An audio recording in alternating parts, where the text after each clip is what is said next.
ஒரு யானை வந்தாலும் சரி, பூனை வந்தாலும் சரி, அதில் சூப்பராக நடிக்கிற ஆள் வந்து எங்கள் தம்பி விமல். ஒரு யானையில் ஏறி போகிற நேரம் வந்துச்சு, தம்பிக்காக எல்லாரும் ஒரு ஜோராக கை தட்டியிருக்கேன். அக்கா நான் போயிட்டேன். சரி, உங்க ஸ்டைல்ல எல்லாரும் நல்லா இருக்கீங்களா அப்படின்னு எங்க மக்களை பார்த்து கேளுங்க. நீங்க படங்கள்ல பேசுவீங்கல்ல. Good evening everyone. முன்னாடிலாம் நான் வந்து கண்ணாடி போட்டு ஸ்டேஜ் மேலே உட்காருவேன். இப்போ எல்லாருமே ஸ்டேஜில் கண்ணாடி போட்டு உட்காந்துருக்கனால நான் கண்ணாடி கழட்டிட்டேன். அண்ட் அவங்க சொன்ன மாதிரி காக்கி சட்டை வந்து எங்கள் வீட்டிலேயே நான் நிறைய வச்சுருக்கணும். அவ்வளோ போலீஸாக நடிச்சிருக்கேன். Friends of police, railway police, retired police, தாடி வச்ச போலீஸ், அப்புறம் suspended police, Tamil Nadu police, Kerala police, Andhra police, அந்த மாதிரி எல்லா போலீஸ் ரோலும் பண்ணிட்டேன். எல்லா ஊர்லேயும் போலீஸ்காரங்க எனக்கு ரொம்ப ஃப்ரெண்ட்ஸு. ராத்திரி வேலையில் நான் கார் ஓட்டிகிட்டு போகும்போது கூட என்னை யாரும் நிறுத்தி கேட்குறதில்ல. அந்தளவுக்கு பயங்கர க்ளோஸ் எல்லா போலீஸும். போலீஸ் நிறுத்துறவங்களுக்குலாம் தெரியும் அந்த சந்தோஷம். And good evening. Thank you very much for being here. And எப்போவுமே always been very supportive. Because நானும் ப்ரெஸ்ஸில் ஒர்க் பண்ணியிருக்கேன்.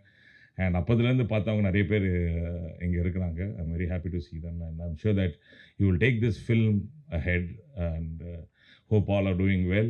ஏதோ ரெட் அலர்ட்லாம் சொன்னாங்க. நீங்கள் வந்திருக்கவங்களை பார்த்தவங்களாம் எப்படி எனக்கு தெரியுது. நீங்களாம் வந்தால் தான் ரெட் அலர்ட்டே, அதெல்லாம் ஒரு அலர்ட்டே கிடையாது அப்படின்றது. And thank you very much for being here.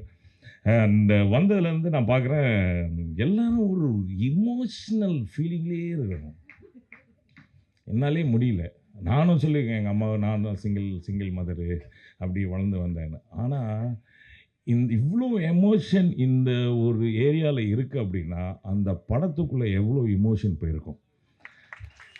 Director sir, நான் ஒன்று உங்களுக்கு சொல்கிறேன். இந்த சினிமா இருக்கு இல்லையா, அது வந்து எப்படிப்பட்டதுன்னா, உட்காருங்க சார், அது வந்து அவங்களுக்கு சினிமா மேலே காதல், ஆசை, அன்பு, அதுக்காக யார் உழைச்சாலும் அதை கைவிடவே விடாது சார்.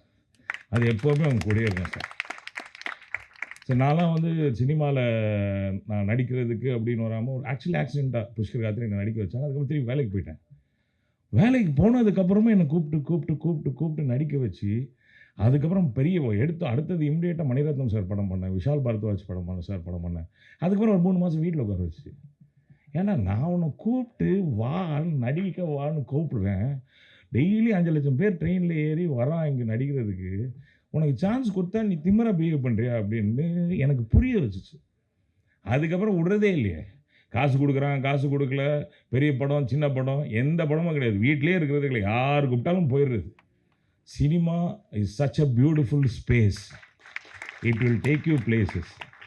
அண்ட் இன்னொன்று என்னென்னா, சினிமாவில் இருக்கிறவங்க, இந்த கலையில் இருக்கிறவங்க எல்லாரையும் நான் வந்து பார்க்கும்போது what I feel is they are very emotional people. எல்லாருக்குமே ஒரு இமோஷன் இருக்கும். அவங்க தான் ரொம்ப க்ரியேட்டிவாக இருப்பாங்க அப்படின்றது is what I believe in. So இந்த படம் நீங்கள் பார்த்தீங்கன்னு வச்சுக்கோங்களேன், எடுக்கும் போதெல்லாம் வந்து இவர் சொல்கிறாரு, அண்ணன் ஜான்விஜி அண்ணன் வந்தார், அங்கே நின்னார், தம்பி ஒரு கேமராமேன் சொல்கிறாரு, அண்ணன் வாங்க ரோல் பண்ணலாம், ரெடி.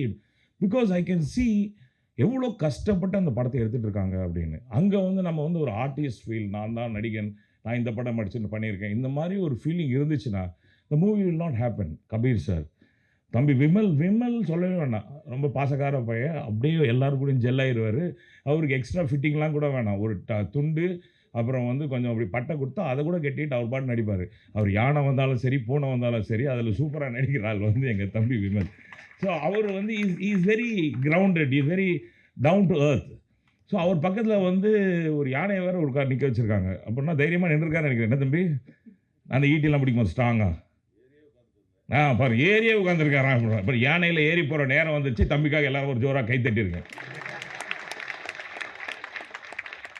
சினிமாட்டோகிராஃபர் பிரமாதமாக கட்டியிருக்கார். படத்தில் கிடைச்ச என்னன்னா கிடைச்சிச்சோ, லைட் வைக்க முடியாது. உண்மையாகவே லைட் வச்சா ஃபாரஸ்ட் ஆஃபீஸர்ஸ், நானே வந்து ஃபாரஸ்ட் ஆஃபீஸராக நடிச்சிருக்கேன், லைட் எதுன்னு சொல்லிடுவேன்.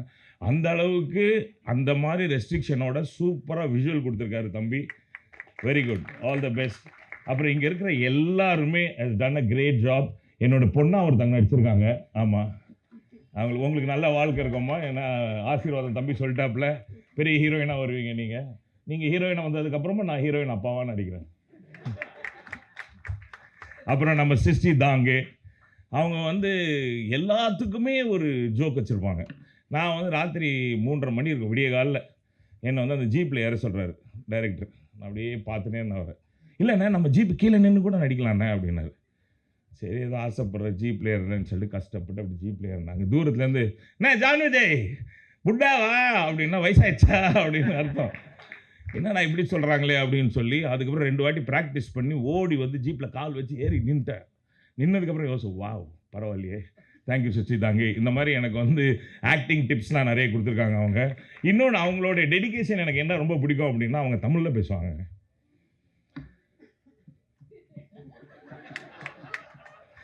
அதான் இந்த தமிழை இப்படி இவ்வளோ அழகாக பேச முடியுமான்னு அப்போ தான் உங்களுக்கே தெரியும். அப்படி நம்மளை வந்து கோர்வையாக நம்மளே வந்து ஃபார்முலேட் பண்ணி ஓ இதுதான் சொல்ல வராங்க அப்படின்னு நம்மளே தெரிஞ்சுக்கணும்.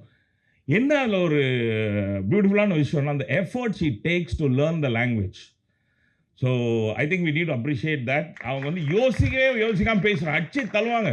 நம்ம அப்படியே பேசி சில டைம்லாம் மரியாதையே இருக்காது, ஆனால் அவங்க மரியாதையாக பேசுகிறவங்க நினச்சிக்குவாங்க. சேருக்கெலாம் மரியாதை கொடுப்பாங்க, சேர் சார் இருக்காரு ஜான் உட்காரு அப்படின்னுலாம். அந்த அளவுக்கு ரொம்ப அண்ட் ஆல்சோ அவங்கள வந்து நம்ம வந்து ரொம்ப பப்ளி கேர்ளாக அப்படி வெஸ்டர்ன் லுக்கோடு பார்த்துருக்கோம். இந்த படத்தில் உண்மையாகவே அந்த காஸ்டியூம் மாற்றின உடனே அந்த கேரக்டர் அவ்வளோ பியூட்டிஃபுல்லாக பண்ணியிருக்காங்க. அவங்க அருவாள் பிடிக்கிற ஸ்டைலே வித்தியாசமாக இருந்துச்சு. அவங்க இதுக்கு முன்னாடி அருவாள் பிடிச்சிருக்காங்களான்னு தெரில, but she did a wonderful job. And பெஸ்ட்டாக வந்து டைரக்டர் வேறு அப்படி அப்பப்போ வந்து ஃபீலிங் வந்துடும், கேர்லி ஹேர்லாம் பண்ணுறாங்க. அப்போ வந்து இந்த ட்ரைபல் வேர்ல்டில் யாருங்க கேர்லி ஹேர் புதுசாக டைக்கன்லாம் வச்சுருக்குது அப்படின்னு டைரக்டர் கேட்டு அதை நேராக அதெல்லாம் வேண்டாம் அப்படின்னு சொல்லி and she did a beautiful job. அதுக்கப்புறம் மேடம் மஹிமா, நாங்கள் அவங்கள மஹிமான்னு நான் பேர் சொல்லி கூப்பிடவே இல்லை. அவங்கள பார்த்தேன் அப்படின்னா, ஏன்னா அவங்க வந்து அந்த ட்ரைபல் லுக்கில் இருப்பாங்க. அவங்க ஒரு தமிழ் பேசியிருக்காங்க. இதை பார்க்குறதுக்காக நீங்கள் படம் பார்க்கணும். அவங்களே பேசியிருக்காங்க. நீங்கள் ஆக்சுவலாக நான் டேரக்டர் சொன்னேன், அவங்களே டப் பண்ண சொல்லுங்கள், அவங்க அவ்வளோ சிறப்பாக பேசுகிறாங்க அப்படின்னு சொல்லி. ஸோ லாட் ஆஃப் வெரைட்டி எல்லாமே சேர்ந்து ஒரு பியூட்டிஃபுல்லான மசாலா. தயவுசெய்து தேட்டரில் போய் பாருங்கள். ஏன்னா யானையை சின்ன டிவியில் பார்த்தா சைஸ் பத்தாது, வெளியில் மாதிரி தும்பிக்கையெல்லாம் வெளியில் போயிடும். பெரிய ஸ்க்ரீனில் பார்த்தீங்கன்னா யானை, விமலு, ஜான் விஜய், கபீர் சார் எல்லாரும் இருப்பாங்க. And thank you very much for giving me this opportunity. அண்ணாக்கா நான் போயிட்டேன் முடிஞ்சு.